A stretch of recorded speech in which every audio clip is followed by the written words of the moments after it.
Salut, moi c'est Victor, je suis copywriter freelance et je vous aide à convertir sur votre site grâce à mes textes. Et aujourd'hui, on va parler de la page à propos.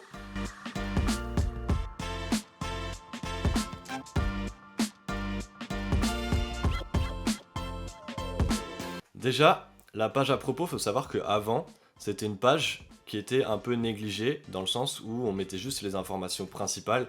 On mettait l'adresse, le siège social, le nom du dirigeant. Aujourd'hui, c'est plus du tout ça. Aujourd'hui, la page à propos, c'est vraiment un élément de différenciation. C'est-à-dire que vos potentiels clients, c'est une des premières pages qu'ils vont aller consulter. Donc c'est important de bien travailler cette page-là, de travailler le copywriting de cette page pour montrer, affirmer votre positionnement, renforcer votre image de marque et surtout expliquer qui vous êtes et pourquoi vous êtes la meilleure solution pour ce potentiel client-là. C'est que ça va augmenter ton taux de conversion, ça va augmenter tes leads et derrière tu vas augmenter ton nombre de clients. Donc c'est vraiment, faut la penser comme limite comme une page de vente. Il faut mettre plein d'arguments, on va en parler après, mais c'est vraiment important de ne pas négliger cette page à propos parce que c'est une opportunité à saisir pour prendre de l'avance sur vos concurrents. Le premier objectif de la page à propos, c'est vraiment de présenter ce que vous faites. Donc j'aime bien dire que c'est un peu la méthode des 3 W, why, what et who. Donc, je l'ai dit dans le désordre, mais en gros c'est qui vous êtes, qu'est-ce que vous faites, et surtout pourquoi vous le faites. Ça c'est le premier grand objectif, c'est vraiment présenter votre activité. Donc on va voir comment après. Le deuxième objectif, c'est de créer un lien. Aujourd'hui, ça suffit plus de juste avoir un produit ou un service qui répond à un besoin. Ça suffit plus. Les consommateurs, les clients, ils ont besoin de sentir une connexion avec la marque. Donc, ils ont besoin de se reconnaître dans leurs valeurs. Et pour ça, en fait, ça passe à travers le texte de votre page à propos. Donc, le deuxième objectif, c'est vraiment créer ce lien-là. Et le troisième objectif, c'est là où vous allez un peu amener votre proposition de valeur, amener pourquoi votre produit est mieux que les autres. Donc il faut donner envie. Le troisième objectif, c'est vraiment de donner envie d'acheter chez vous. Pensez votre page à propos comme une page de vente. Donc en gros, il faut aller chercher à convaincre. Donc pour ça, il faut raconter qui vous êtes, raconter votre histoire. Donc là, on parle de storytelling.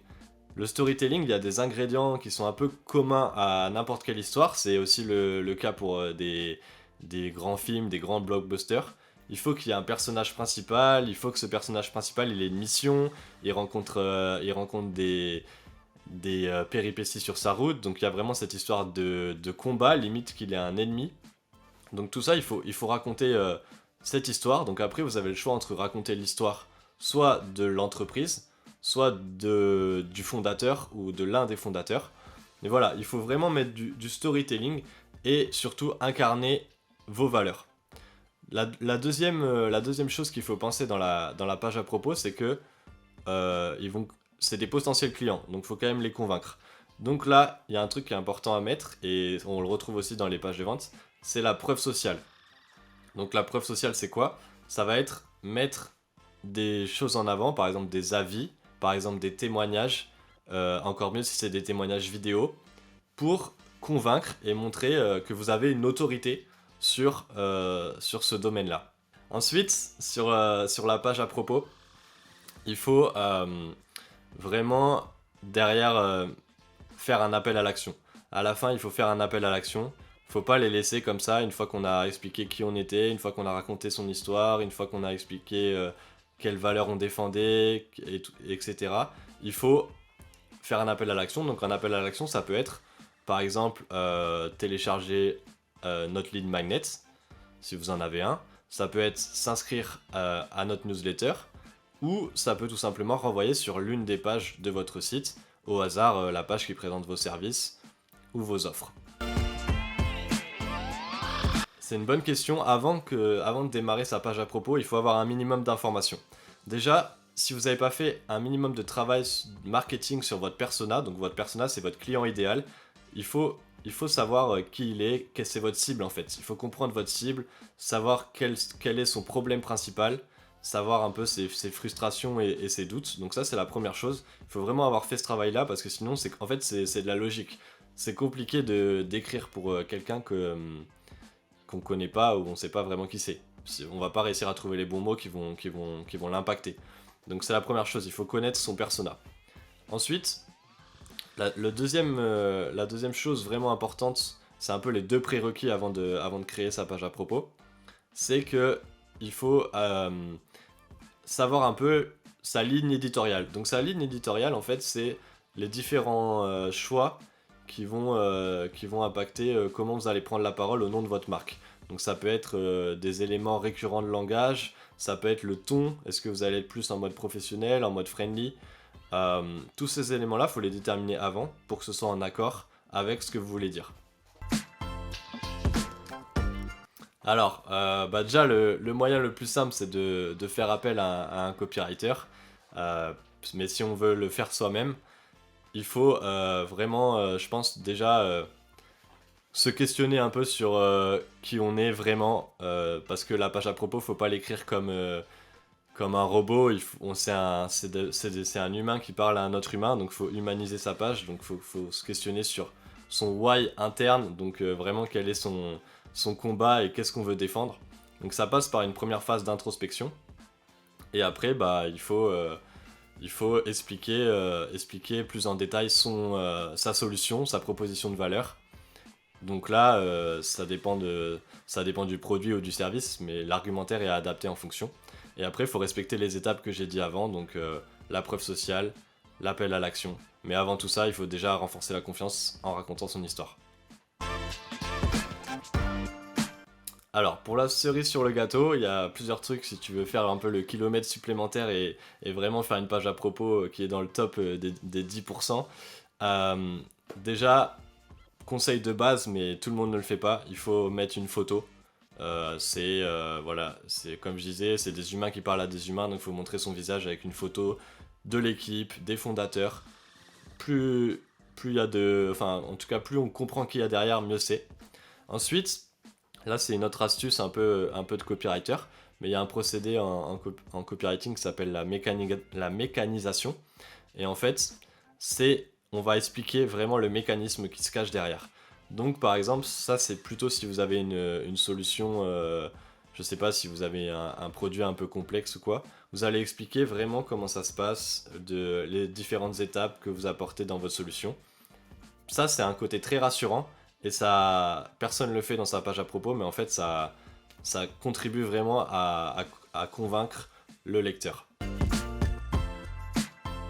Alors, si on veut résumer son activité très simplement en une phrase, déjà, ce qu'on voit souvent, notamment sur LinkedIn, c'est dans les taglines, tu sais, dans les légendes de profil LinkedIn, on voit les j'aide X, donc c'est la cible, à faire Y. Donc là, c'est la problématique de la cible.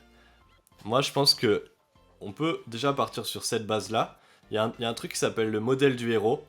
Donc là, il faut avoir déjà les différents ingrédients en tête. Il faut avoir la cible, il faut avoir la solution qu'on apporte.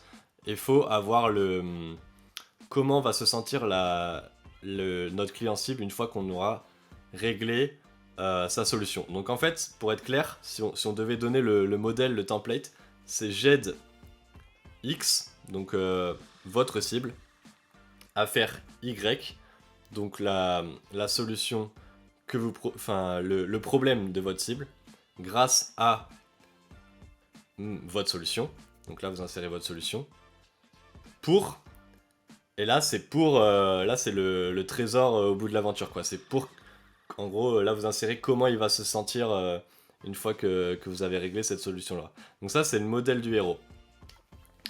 Donc, par exemple, moi, ça pourrait être j'aide les sites e-commerce à convertir mieux sur leur site grâce à des textes qui vont souligner leur identité pour devenir unique sur leur marché. Là, j'ai appliqué le modèle du héros pour vous donner un exemple. Donc ça c'est une phrase, un template qui marche pour n'importe quel domaine et qui peut s'appliquer et on peut résumer son activité en une phrase. Bah après, je vais prêcher un peu pour ma paroisse, mais en vrai, si vous faites appel à un copywriter, c'est vraiment la meilleure solution pour gagner du temps. Donc on va dire que c'est normal que les gens ils ont du mal à écrire leur page à propos et qu'il y a un décalage entre ce qu'ils veulent transmettre et ce qu'il y a sur leur site. Et c'est dommage parce que du coup ça leur fait perdre des clients. Donc pour moi le moyen le plus rapide et la solution pour régler ce problème-là, c'est de faire appel à un copywriter. Parce que le copywriter, il sait déjà comment faire pour parler avec les bons mots, il sait déjà faire le travail de persona, il sait utiliser des leviers psychologiques qui vont faire que votre client cible, il va être convaincu, il sait utiliser le storytelling, donc il a déjà tous les ingrédients. Voilà, c'est comme si si vous dites je suis à un mariage, est-ce que je fais la cuisine moi-même ou est-ce que je fais appel à un cuisinier? Bah je peux le faire moi-même parce que en vrai tout le monde sait faire un minimum de cuisine. Mais après si vous voulez gagner du temps et si vous voulez vraiment un rendu professionnel, c'est mieux de faire appel à un cuisinier ou à un traiteur. Donc, euh, donc voilà, pour moi, la meilleure solution c'est quand même de faire appel à un professionnel. Tout dépend de votre ligne éditoriale. C'est-à-dire, vous savez, on a parlé de la ligne éditoriale avant en expliquant que c'est l'ensemble des choix qui va déterminer comment vous allez prendre la parole. Si jamais dans votre ligne éditoriale vous avez dit moi je veux être friendly parce que je veux humaniser un peu plus ma marque, je veux un peu montrer que derrière il y a vraiment des humains et du coup on va être un peu plus amical, bah, c'est totalement ok d'être friendly sur votre page à propos. Après si jamais vous êtes, je sais pas, vous avez une solution e-commerce très sérieuse sur un domaine plutôt tech et que tout le reste de votre site vous avez un ton plutôt sobre, évidemment que si vous mettez un ton friendly dans la page à propos, ça va créer un décalage. Donc il faut juste que ce soit en cohérence avec votre ligne éditoriale et avec l'ensemble de votre tone of voice sur votre site. Yes, alors pour finir, si après tout ce qu'on s'est dit, vous dites ok j'ai envie d'améliorer ma page à propos, j'ai envie de la pimper un peu, mais même si vous voulez pas forcément faire appel à un copywriter, que vous voulez le faire vous-même, il y aura un template en description de cette vidéo YouTube où en fait ça vous donnera déjà tout le squelette un peu de votre page à propos, vous aurez juste à combler les blancs et il y aura aussi des petits tips de copywriter pour améliorer votre page à propos. Enfin, vous aurez aussi des exemples. Alors après, si vous êtes déjà curieux et que vous voulez des exemples, je peux vous dire par exemple que moi j'aime beaucoup la page à propos de la marque Innocent ou encore la page à propos de HubSpot. Mais je vous mettrai une petite dizaine d'exemples dans le template, comme ça vous aurez vraiment et vous aurez la liberté de consulter ça tranquillement chez vous et vous ne serez pas perdu pour améliorer votre page à propos. Le copywriting ça évolue. Après, il y a des concepts, on va dire que le copywriting c'est vraiment orienté sur la psychologie humaine. Donc tous les principes de psychologie humaine, c'est les mêmes depuis un siècle. Le principe de rareté, le principe de créer l'urgence, de montrer la preuve sociale, c'est des choses qui sont universelles. Après, ça évolue en fonction de l'offre, des solutions qu'on propose. Il faut forcément adapter le discours et ça évolue aussi parce qu'il y a des marchés qui sont moins éduqués au copywriting mais qui s'y mettent. Donc le copywriting évolue quand même. Ça reste encore une thématique du marketing qui est peu connue dans l'univers francophone. Donc ça évolue évidemment toujours et ça bouge beaucoup même. Mais après, tous les principes, en tout cas d'écriture et de persuasion, c'est les mêmes. Ouais, une fois que la page à propos est faite, alors après, si jamais il y a des nouvelles offres et que vous voulez, si vous voulez changer votre positionnement et si votre positionnement évolue, si vous voulez changer un peu votre image de marque, il faudra changer la page à propos. Mais effectivement, une fois que la page à propos est faite, si jamais votre positionnement reste le même et vous avez les mêmes offres, les mêmes services, la page à propos peut rester telle quelle. Si le sujet du copywriting vous intéresse et si vous voulez en savoir plus, j'ai un podcast sur le sujet qui s'appelle Copywriting Game. C'est le premier podcast francophone sur le copywriting. Copywriting Game, donc voilà, mon nom c'est Victor Pelletier, vous pouvez le trouver sur Apple Podcast, sur Spotify et sur la majorité des plateformes d'écoute. Déjà avec ça, vous en serez un bon rayon sur le copywriting. Dernier conseil pour la fin, n'oubliez pas que vous êtes des humains qui parlent à des humains, donc vraiment mettez ce côté humain et écrivez pas comme des robots. Et surtout, la page à propos, elle doit rester attractive, donc c'est un vrai challenge de réussir à placer toutes les infos qu'on a dit là sans faire une page trop longue.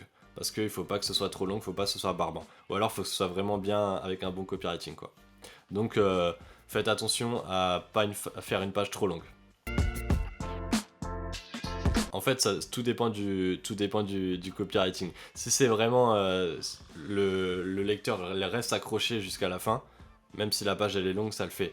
Mais voilà, il faut, si jamais vous avez on va dire, plus de 6 paragraphes, déjà, il faut bien que ce soit copyrighté pour accrocher la personne.